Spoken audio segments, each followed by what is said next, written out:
Hello students.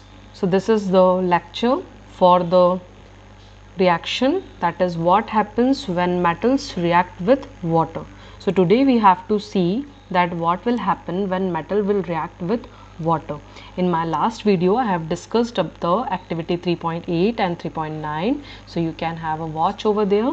So today we will discuss the activity that is 3.10. Now, what is asked in this activity, that collect the samples of the same metals as you have taken in activity 3.9, that is sodium, copper, potassium, magnesium, all these things that you can check. Now, what you have to do, put all the pieces of the samples separately in beakers half filled with cold water. So, we have to check the samples with cold water, that what is the reactivity. Now, which metals reacted with cold water? Now, it is asked that which metal will react with cold water and arrange them in the increasing order of their reactivity with cold water. So, what will be the answer? The answer will be, first we can say that sodium, then potassium, after that we'll write calcium. Why so? Because in the reactivity order you have seen that the sodium and potassium as well as calcium also react very vigorously even with the cold water also.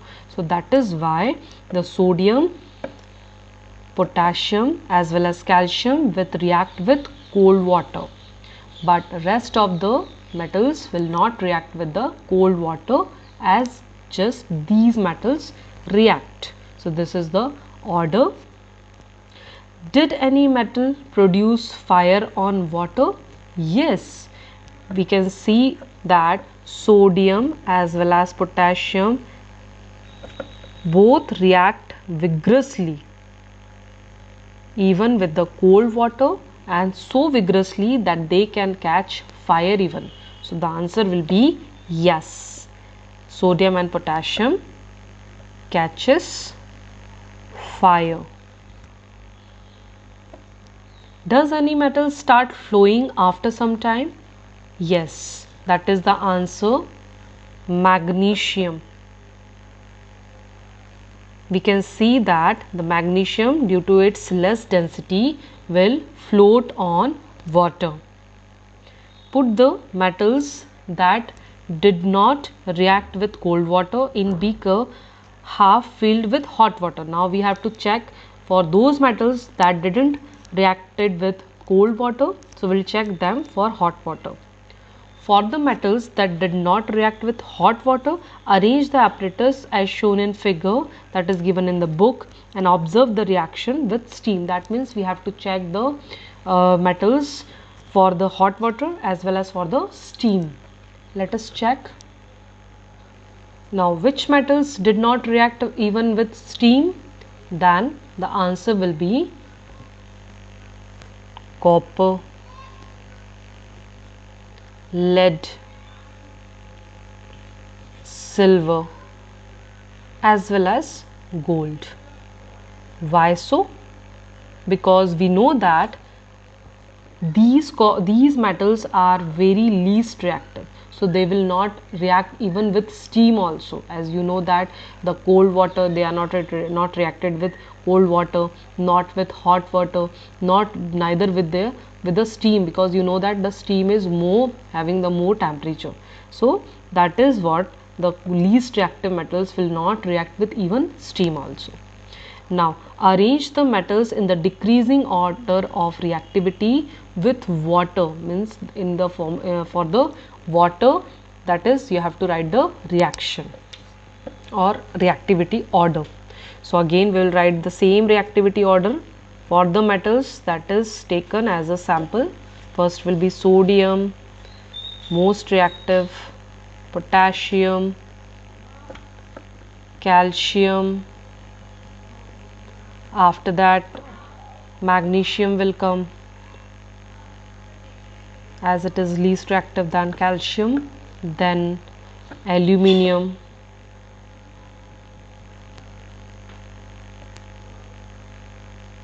other one was iron, then lead, last one is copper, silver, and then mercury. So this is the order for the reactivity with water.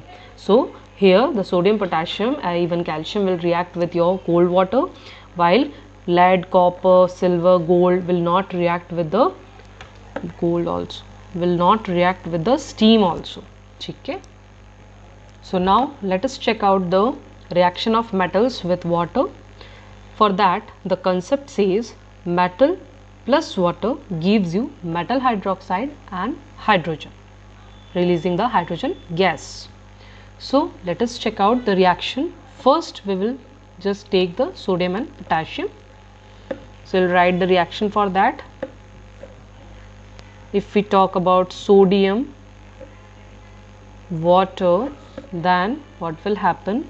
It will form metal hydroxide. That means metal is the sodium. So what is the hydroxide of sodium? That is NaOH. Plus it is said that hydrogen gas will be evolved. Plus here one more thing will be evolved along with this, that is the energy. Why? Because we have learned from the activity that the sodium as well as potassium, whenever will react with water, cold water, then the reaction will be vigorous because of the reactivity, high reactivity of the sodium and potassium. That is why the energy will be released, and this is why the reaction is vigorous. Okay, so now you got why the reaction is vigorous. Second is potassium. Similarly, for potassium also we can say that potassium hydroxide plus hydrogen gas will be evolved with some amount of energy. So again the reaction will be vigorous. Now we will just balance it. 2 here and only three hydrogens are here. So what we will do, we'll just put one such values that will be similar or that can match. So we can say 3. If we put 2 here, so what will it become? It will become 4. So whenever the odd number is there, we will try to make the even number at any side. Okay, so here you can see that 4 are there hydrogens, so we'll just keep 2 here so that it become 4. Now we see that oxygen also 2, so it is balanced. What about sodium? Sodium here it is 2 and here it is 1, so we'll keep 2 here. Similarly for potassium we'll do same because same type of reaction is there. Okay, now next will be, if we talk about calcium plus water, then what will happen? Calcium hydroxide will be formed because of the charge of +2 on calcium and -1 on hydroxide. Calcium hydroxide, CaOH whole twice will be formed, releasing hydrogen gas. But here no energy will be evolved because this reaction is not vigorous. Okay, so this is, even with cold water it will react, but only for sodium and potassium the reaction will be vigorous. We have learnt in the last lecture also. So that is why no energy will be formed in the case of calcium. Let us check out for another metal, that is magnesium. We'll get again hydroxide of magnesium, that is MgOH whole twice. Why so? Because +2 charge, -1 charge, that will interchange and we'll get 2 here and -1, so 1 will be here. So MgOH whole twice, we'll get H2 gas. So you have to balance it also whenever, so it will become your practice while doing the reaction. You just try to balance it also. Now whenever this magnesium react with water, then there is one case that when it is reacting with hot water, then this is the case because it doesn't react with cold water. So we can write that this reaction is for cold water. We are taking here cold water. But what about the magnesium? We are taking as hot water. So we'll write hot water.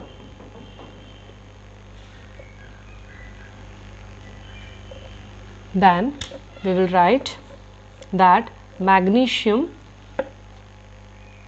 when reacted with steam. Let us check out with steam what happens. With steam, here we have to balance it by keeping 2 here. Now it is balanced. Now magnesium when reacted with water, that is from steam. This water is obtained from steam. And what will happen? Magnesium hydroxide will not be formed. Here magnesium oxide will be formed plus H2 gas will be released. Why? So because here when steam is passed, then directly your oxide is forming rather than the hydroxide. Now let us check out for aluminium, another metal. Aluminium, if we say, then there is a case that again here aluminium, as we know that it will not react with cold water or hot water, it will directly react with steam. So in case of steam, as you have seen that directly oxides are forming, so we'll write aluminium oxide because Al2, that is of -2 of oxygen will come on Al and the charge of -3 will go on oxygen, so that will be Al2O3, releasing hydrogen gas. Will balance it 2 as aluminium is 2 and oxygen is 3, so we will try to make is 3 here, so that will be 3 2s are 6 and 3 2s are 6. So here we will not convert this 3 into even number because directly we can put 3 here, so that hydrogen become the even number. 3 2s are 6 both side. So in this form we can in this way we can easily do the things. Let us check out for the zinc. If we see for the zinc, then what happens? Here we are again giving the steam.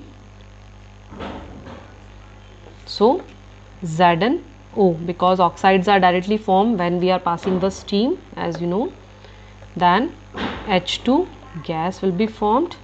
Here you can see that hydrogen both sides are balanced, so we will not balance it. Okay, let us check out for the iron, water. So there is one condition that again here the reaction will be with water, so directly when steam you are taking, so directly oxides will be formed and here this product will be Fe3O4, that is ferric oxide, iron oxide is formed, plus hydrogen gas will be released. This is your rust also.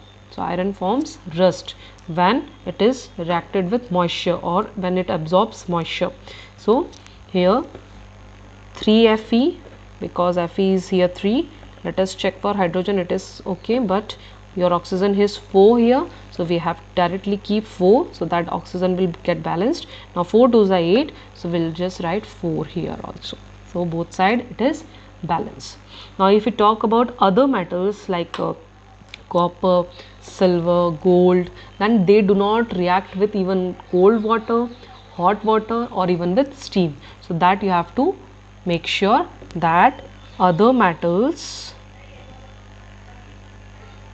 note, this is the note you have to make, other metals do not react with water at all. That means any kind of water if you take, they won't react with any of them. So thank you so much for today's lecture. We'll talk about the next activity in the next lecture. Thank you.